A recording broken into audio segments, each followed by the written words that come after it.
이번에는 교재 222쪽 융합 4번 지문 설명을 해드릴게요.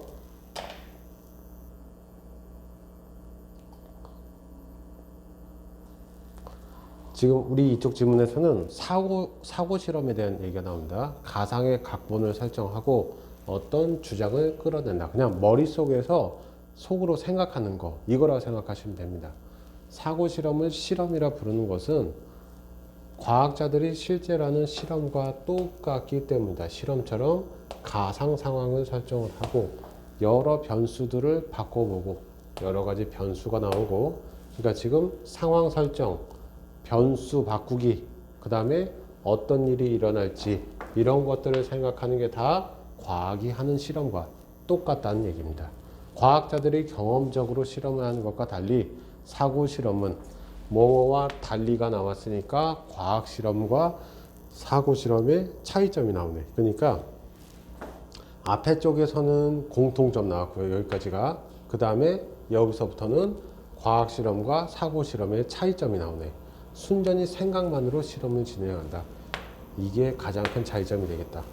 가상의 각본은 논리적으로 가능한 것이라면 무엇이든 허용한다. 논리적으로 가능한 것은 다 된다. 근데 이 가능성은 다양한 의미로 쓰인다. 현실에서 일어날 수 있으면 기억, 실제적으로 가능하다. 그러니까 현실에서 일어날 수 있는 게 기억이고요. 이거 일단 뒤에 문제 풀 때 참고하세요. 현실에서 일어날 수 있으면 기억, 실제로 일어나지 않더라도 자연 법칙에 어긋나지 않으면, 일어나지 않더라도니까 이 기억보다 더 큰 개념이 니은이 되겠다. 그래서 법칙적으로 가능하다.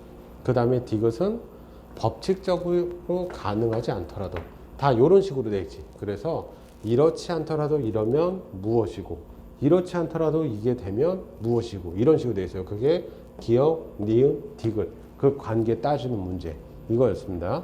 사고 실험에서 가상의 상황을 상상할 때는 논리적으로 불가능한 것만 아니라면, 여기랑 똑같습니다. 논리적으로 가능한 건 다 된다.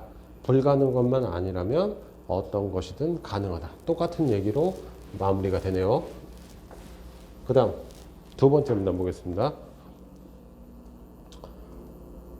사고 실험은 이제 언제 쓰이냐? 철학이나 과학에서 주장을 하기 위해서 널리 쓰인다.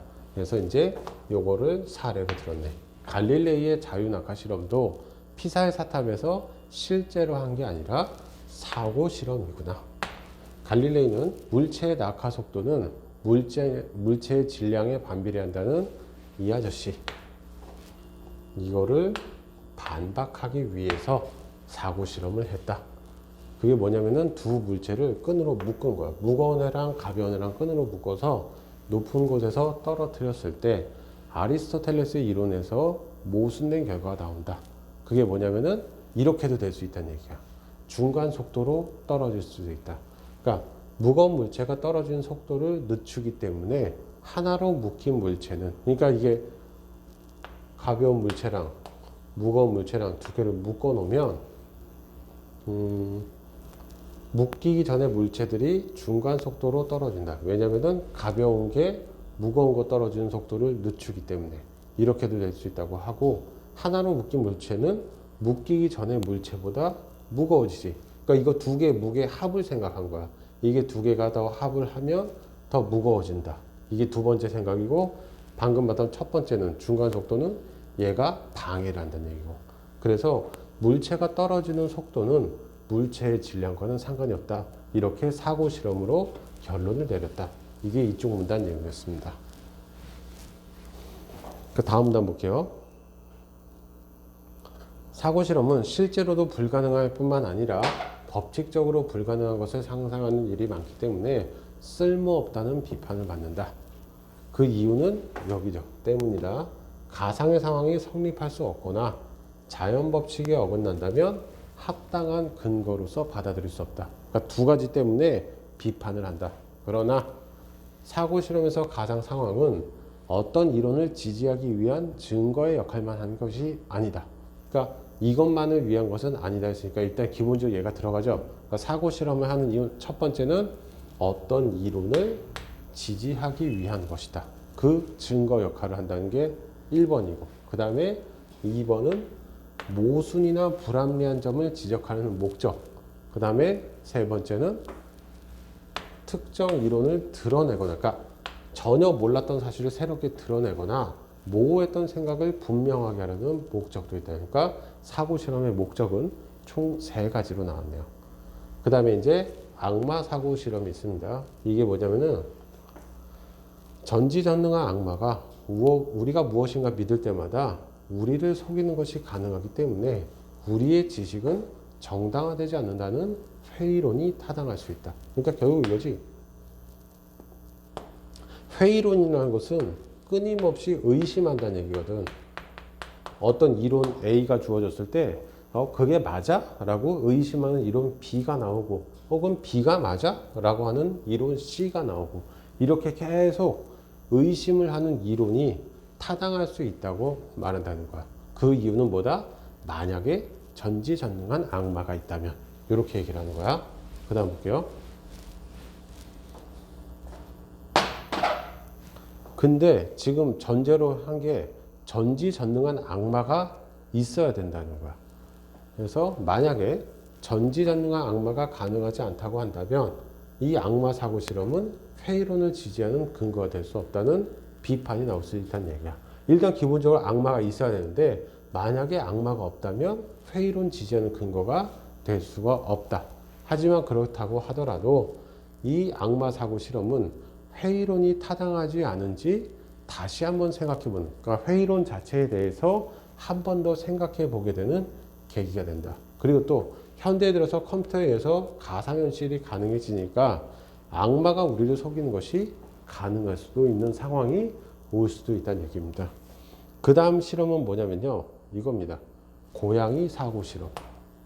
불쌍한 고양이가 쇠 상자 속에 갇혀 있고, 그 다음에 유리병에 들어있는 독가스와 방사성 원자들이 함께 들어있다. 그래서 망치가 있어서 이게 이제 원자가 방사능을 방출하면 유리병을 꽉 내리쳐서 유리병을 깨트려서 독가스를 만드는 것. 이 실험을 했습니다. 근데 여기서 중요한 건 이겁니다. 1시간 안에 원자가 붕괴할 확률이 2분의 1이 되도록. 더 잔인하네. 그러니까 쥐는 죽을 수도 있고 살 수도 있어. 2분의 1의 확률로. 근데 고전 물리에 따르면 여기서부터는 여러분들 1월 달에 수업했던 내용이 많이 반영이 돼 있더라. 고전 역학과 양자 역학 두 개. 그래서 고전 역학에서는 뭐 미시, 거시 이런 얘기가 나왔을 거야. 고전 역학에서는 미시 세계나 거시 세계나 참 아니면 거짓만 존재할 수 있다. 우리가 1월 달에 이렇게 공부했었고, 그게 이겁니다. 생과 사 둘 중에 하나. 고전 물리는 무조건 둘 중에 하나가 되는 거고, 양자 역학에서는 생과 사의 상태, 아니면 참과 거짓 이렇게도 돼. 우리 1월 달에 배웠던 것처럼 두 상태는 이걸로 표현할 수도 있고, 근데 이건 선생님 뭔지 모르겠어요. 파동함수로 표현될 수도 있고, 두 상태가 동시에 존재한다. 이렇게 설명할 수 있다는 거야. 근데 쇠 상자를 여는 순간, 이거는 그렇게 기억을 해보세요. 1월달 수업 때 탱이가 양쪽 방향으로 돈다고 했어요. 미시의 세계에서 양자 역학을 설명할 때 탱이가 하나는 시계 방향, 다른 하나는 반시계 방향, 이렇게 두 방향으로 동시에 돌다가 우리가 관측하는 순간 탱이 방향이 결정된다고 했거든. 여기도 똑같습니다. 그 쥐라는 것은 살아있는 상태, 죽어있는 상태가 동시에 존재하고 있다가 쇠 상자를 여는 순간, 즉 뭐 하는 순간이야? 우리가 관측을 하는 순간, 중첩되어 있는 상태가 붕괴되기 때문에 둘 중에 하나로 결정이 된다. 이게 이제 양자 역학의 가장 기본이거든. 그래서 이 실험의 목적은 양자 역학적 해석을 비판하기 위한 것이었다. 이 실험 목적, 양자 역학은 잘못됐다. 이거였는데, 여기 볼까? 여기 있다. 양자 역학이 불완전하며 현실적이지 않다. 왜냐면은 죽었으면서 동시에 살아있는 고양이가 실제로 없기 때문에 니들 양자 역학은 잘못했다라고 비판을 하는 실험이었는데, 그 다음 좀 넘겨서 볼게요.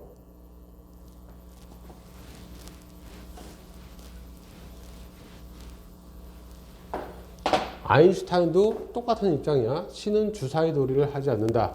이 말로 같은 입장을 취하였다. 하지만 이 아저씨의 의도와는 달리 고양이 사고 실험을 했더니 그 의도라는 게 뭐였어요? 양자역학은 잘못했다. 살았으면서 동시에 죽은 고양이가 없다. 그러니까 너네 양자역학이 잘못했다. 이게 의도였는데 이거와는 달리 양자역학이 무엇인가를 가장 잘 설명하는 실험이 돼버렸다. 그리고 그 후에 입자와 파동의 이중 슬릿 실험. 이게 이제 우리 문제로 나왔었죠. 이걸 통해서 양자역학적 중첩된 상태가 나타난다는 것이 증명이 돼버린 거야. 그렇다면 왜 그러면 양자역학이 즉 상태 두 가지가 공존할 수 있다. 이 양자역학이 낯설게 여겨지는 이유가 무엇이냐? 그것은 뭐냐면은 직관적으로 다가오지 않기 때문이다. 우리가 직관적으로 다가온다는 게 우리의 눈으로 직접 확인하거나 우리 경험상 알 수가 없다는 얘기입니다. 그래서 보어란 사람은 고전역학의 관점에서는 반직관적이야. 그러니까 직관적이지 않지만 고전역학에서는 이성적으로 이해하기 위해서는 인식의 틀을 바꿔라. 이렇게 말했다. 이게 이제 본문 내용의 끝입니다.